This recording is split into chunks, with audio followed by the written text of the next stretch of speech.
Hola, ¿cómo están? Bienvenidos al tercer episodio de Reu Podcast. Nos encontramos el día de hoy con Pamela.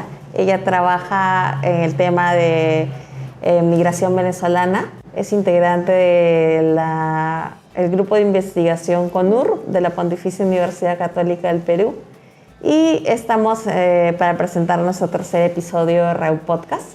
Así que el día de hoy el tema se mantiene como habitabilidad, pero ya no estamos en centros históricos, sino estamos en otro lugar de la ciudad también para ver una temática que también es bastante importante, ¿no? Como se mencionó, que es el tema de la migración y vivienda en Lima Metropolitana, ¿no? Que es el tema que va a ser de la entrevista del día de hoy. Bueno, Pamela, cuéntanos cómo empiezas a trabajar ese tema, cómo surge tu interés y básicamente cómo es que, desde qué enfoque lo estás trabajando, ¿no? Bueno, gracias por la invitación. De mi lado, yo también he sido migrante en su oportunidad. Migré 3 veces fuera del país por decisión propia para estudios superiores, ¿no? Primero el bachiller y luego 2 maestrías. Y bueno, yo también tuve algunas dificultades en cuanto a la integración a las diferentes ciudades, tener esta red comunitaria de apoyo y bueno, también algunas dificultades en cuanto a encontrar vivienda, porque sí pidieron algunos requisitos adicionales para un estudiante en su momento, ¿no? Por ejemplo, me pedían un tema de un adelanto significativo de 1 año, cuando realmente eso no estaba en mis posibilidades. Entonces, teniendo en cuenta esas dificultades y bueno, conectándome también con la problemática de la migración, al regresar al Perú encontré que esa migración venezolana en el país estaba sucediendo con bastante fuerza, ¿no? Justo era el 2018, 2019, y la problemática estaba en su auge. Entonces tuve la oportunidad de postular a un proyecto que tenía que ver con apoyar a la población migrante y refugiada en el país en temas de integración, coexistencia pacífica, regularización migratoria, a través de la cooperación alemana GIZ. Y bueno, al postular al proyecto me eligieron y bueno, vi temas de integración y desde ese entonces, desde 2020, estoy trabajando en la temática, ¿no? En el día a día laboral, pero también como investigadora. Claro, interesante esto que nos cuentas. Bueno, cuéntanos un poco más sobre los estudios que has podido hacer sobre la población venezolana con este grupo de investigación, qué has encontrado, qué has hallado. Sí, desde el 2021 soy parte del grupo de investigación de vivienda, urbanismo y gobernanza, CONUR. Y bueno, ahí hemos trabajado la problemática de migración y vivienda para entender cuáles son las diferentes trayectorias de población migrante y refugiada en el país. Hay un número significativo de población migrante y refugiada en el Perú. En Lima, por ejemplo, Lima es la ciudad con más venezolanos fuera de Venezuela. 1 de 10 personas en Lima son de Venezuela, entonces es una migración masiva, ¿no? Significativa. Y considerando también que nosotros como país, Perú, normalmente ha sido un país de emigración y ahora recién estamos considerados siendo reconocidos como un país donde personas migrantes vienen acá, somos un país de acogida. Las políticas que tenemos, políticas nacionales, la política nacional migratoria, no están de acuerdo con la realidad del contexto, ¿no? Y bueno, frente a esa situación, a ese contexto, desde el grupo de investigación CONUR decidimos investigar al respecto para entender cuál es la dinámica en cuanto a la población migrante y refugiada, en cuanto a su acceso a la vivienda y al mercado de alquiler. Cuéntanos entonces, Pamela, ¿cómo influye todo esto en todo lo que has mencionado anteriormente en el mercado inmobiliario y en el tema de la vivienda? Bueno, la dinámica de alquiler y el contexto post-2018 ha cambiado un montón, ¿no? Ahí tenemos data de la encuesta de población venezolana que se ha hecho en 2 oportunidades, en 2018 y 2022, la ENPOVE, que nos indica que casi el 83% de población migrante y refugiada en el país alquila, lo cual es un dato bastante interesante. Y también tenemos información de la misma encuesta que resalta que el hacinamiento ha incrementado bastante. ¿Esto qué significa? Que no son condiciones dignas en cuanto a vivienda y realmente es bastante difícil conseguir una vivienda en un espacio como tal, como la ciudad, que es un contexto de informalidad bastante grande. En cuanto al acceso como tal, como una persona, bueno, en base al trabajo que hemos hecho y también a las diferentes investigaciones, notamos muchísima discriminación y xenofobia en el proceso de la búsqueda de una vivienda, En cuanto, bueno, creo que todos hemos visto estos letreritos que dicen no extranjeros o no alquilamos a venezolanos, y eso de por sí es una barrera enorme, aparte de las diferentes barreras normativas que tenemos actualmente frente a los diferentes requisitos que se les pide a población migrante y refugiada para poder alquilar, ¿no? Es un contexto complejo, inseguro, y realmente nos aleja muchísimo de este ideal que tenemos de una vivienda digna y accesible para todos.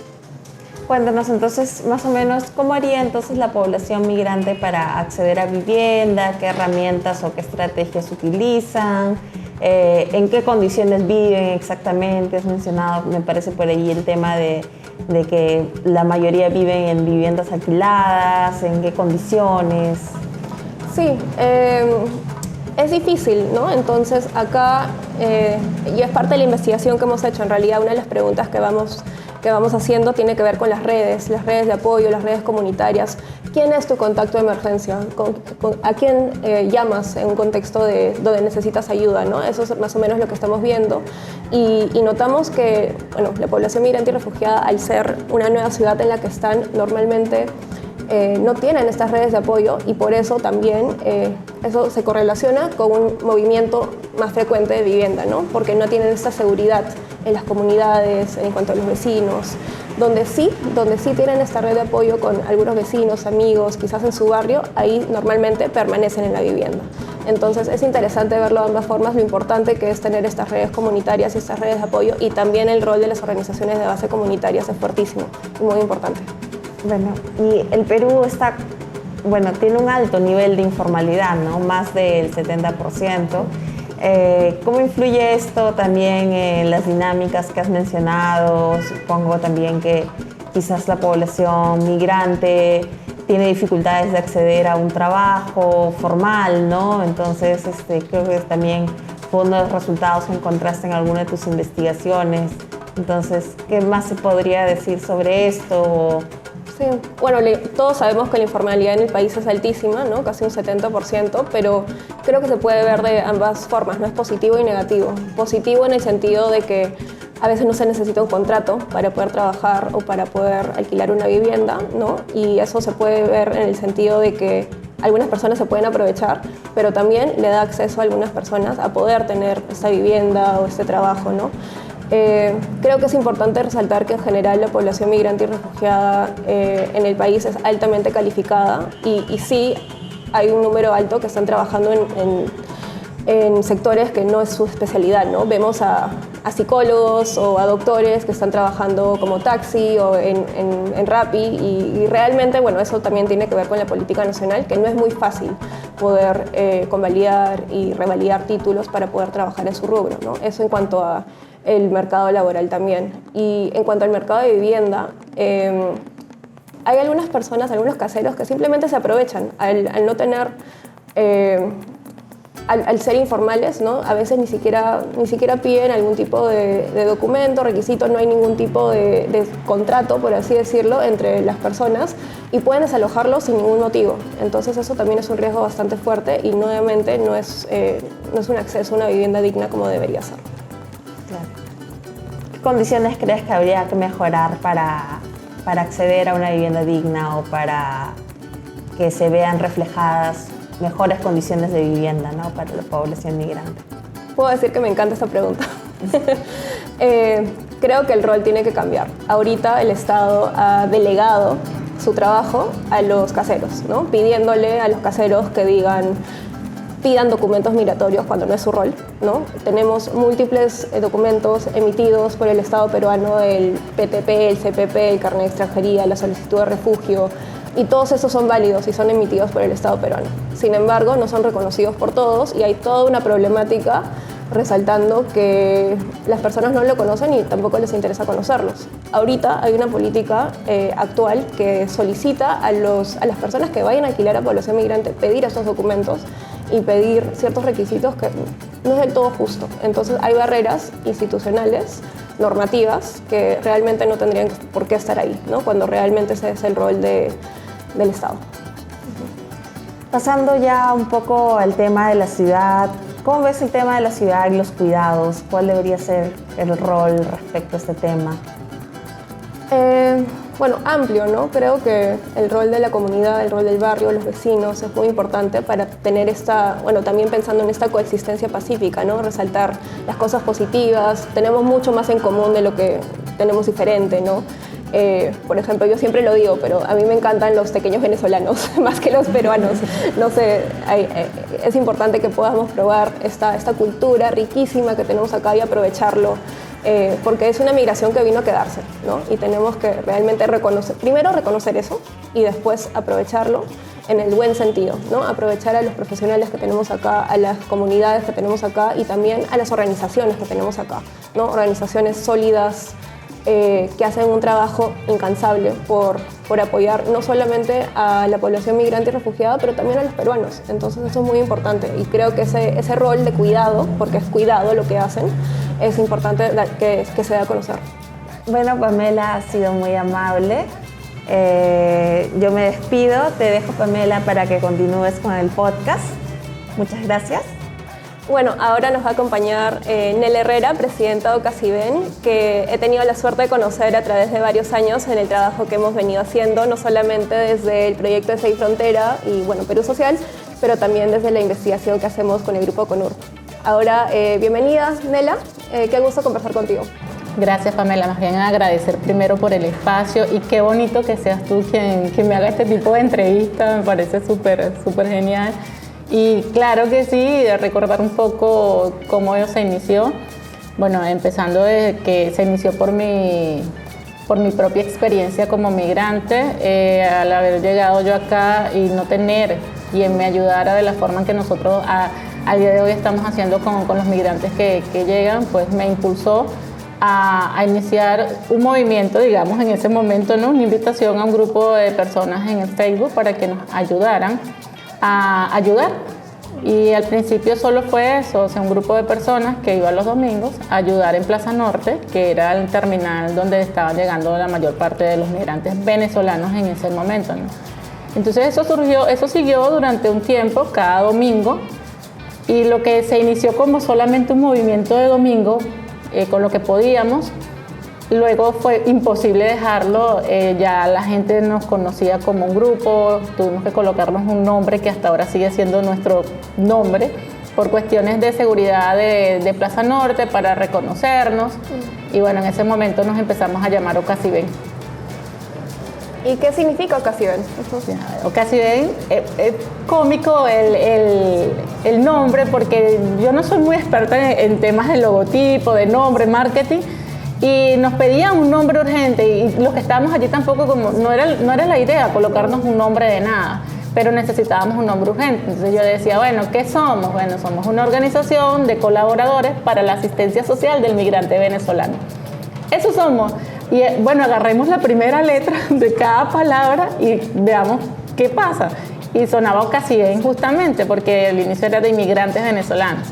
Entonces, pero Ocasiben es muy raro. Yo le digo, esa es cuestión de tiempo.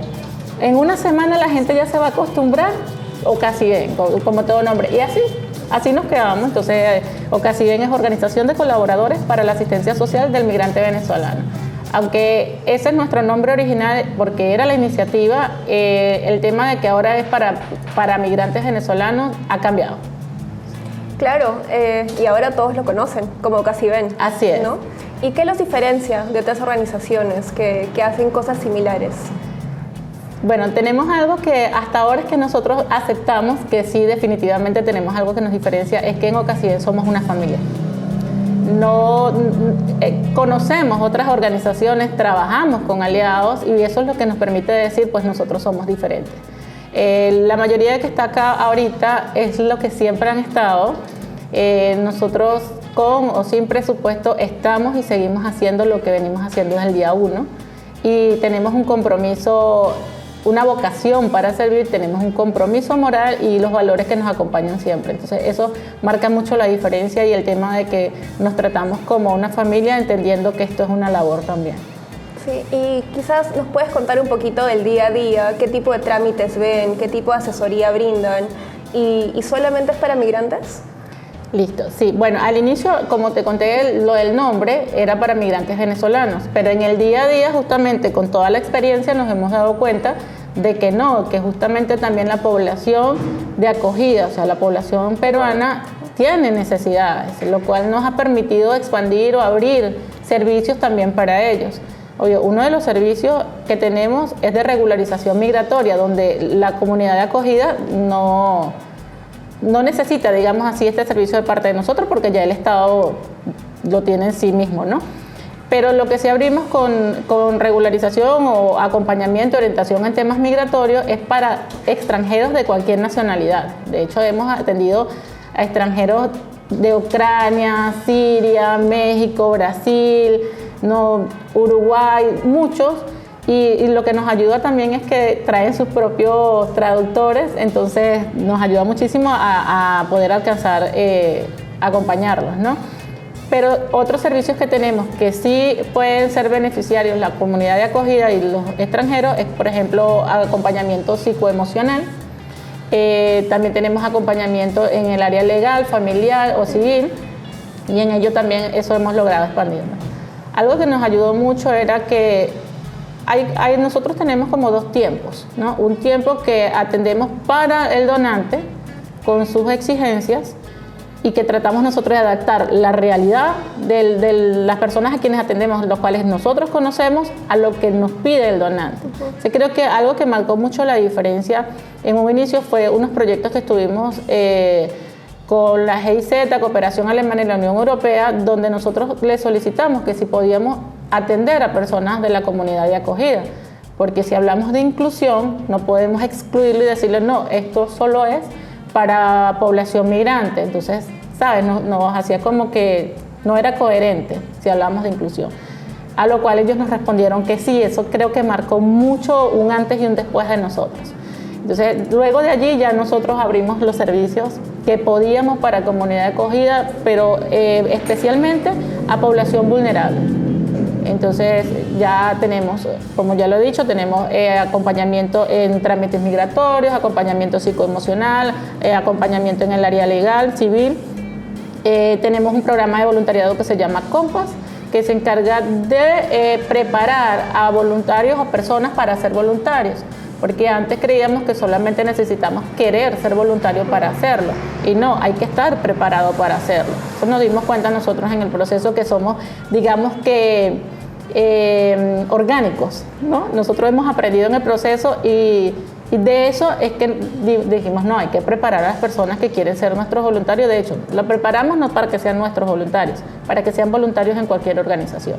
Y también tenemos un programa que se llama Comparte, que es para niñas y adolescentes, que es un área o un espacio para que los niños y adolescentes se expresen, ¿no?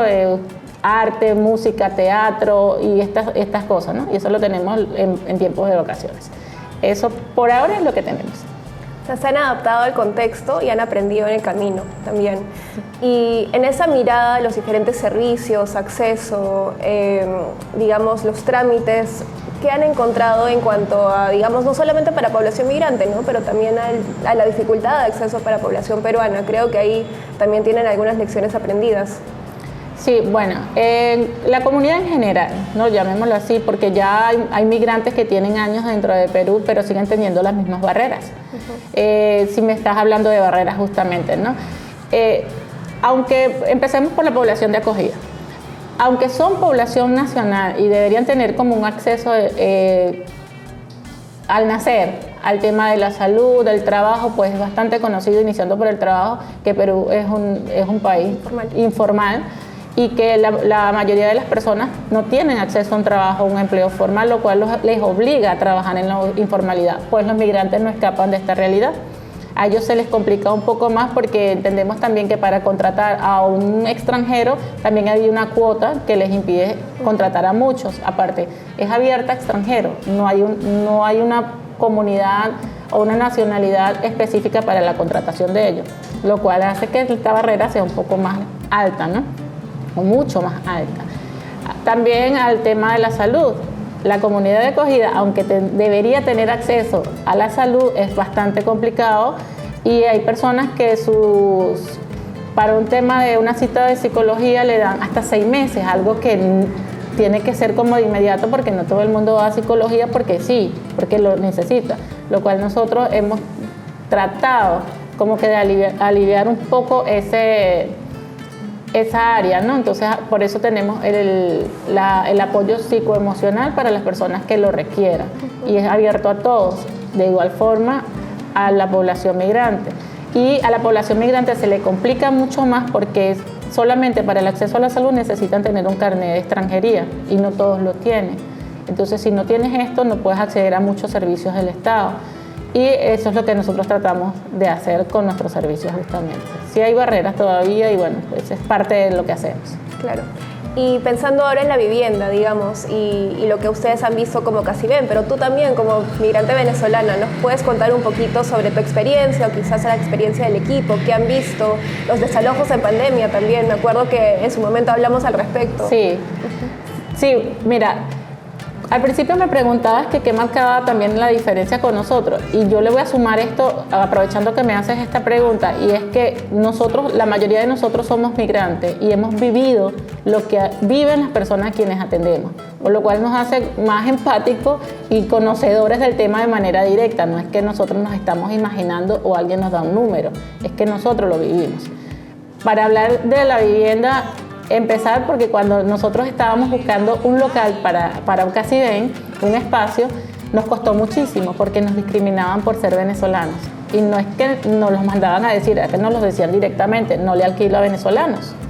Y pasamos, o sea, fue bastante frustrante para nosotros en ese momento, pero no nos rendimos y nos encontramos a la señora Nora, que es la de este espacio, la dueña de este espacio, y nos atendió muy bien, fue totalmente diferente, por eso no hay que generalizar, nunca estamos de acuerdo con la generalización, y ella sí nos trató muy bien, entendió lo que hacíamos, le pareció bonito, y aquí tenemos, ya vamos 5 o 6 años, ya no me acuerdo ya cuánto tiempo tenemos acá, pero nos costó. Pero luego, a nivel personal, hubo un momento en que todos nos teníamos que mudar, o la mayoría nos teníamos que mudar más cerca de acá, para abaratar costos y todo eso, ¿no? Gastos de pasaje y estas cosas.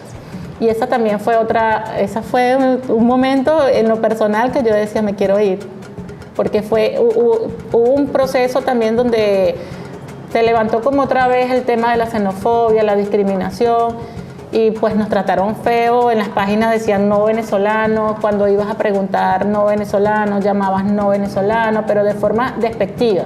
O sea, dicen, oye, no alquilo venezolanos y chévere, pero era de forma despectiva, lo cual te bajaba todo. Y es lo que vive el resto de la comunidad, es lo que nosotros vemos el día a día, cuesta muchísimo.